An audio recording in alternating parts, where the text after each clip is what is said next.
Fluorose, quando o flúor em excesso mancha os dentes. O flúor é essencial para prevenir as cáries, mas em excesso pode causar a fluorose dentária.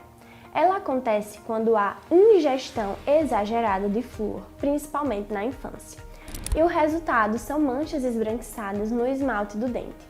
As causas mais comuns são o uso inadequado do creme dental com flúor em crianças pequenas, ingestão de pasta de dente ao escovar e o consumo em excesso de água fluoretada. Por isso, crianças devem usar quantidade menor de pasta e sempre com supervisão.